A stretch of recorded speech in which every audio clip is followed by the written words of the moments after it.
ஆண்டுகளுக்கும் கொண்டாடப்பட்டு வருகிறது. 300 ஆண்டுகளுக்கு மேலாக ஆங்கிலேயர்கள் நம்மை அரசாட்சி புரிந்தனர். அவர்களின் ஆட்சி முடிந்ததே என்று நினைவு கூறும் நாள் இன்று. என்று மடியும் இந்த அடிமையின் மோகம் என்று எனது அன்னையின் கைவிலங்கு போகும் என்று பாரதியார் முழங்கினார்.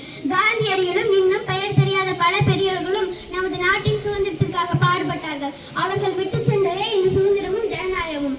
சுதந்திர தினம் பாரதம் எங்கும் கொண்டாடப்பட்டு வருகிறது. டெல்லி செங்கோட்டையில் முதலில் நமது தேசிய கொடியை பறக்கவிட்டார் முதல் பிரதமர் நேரு.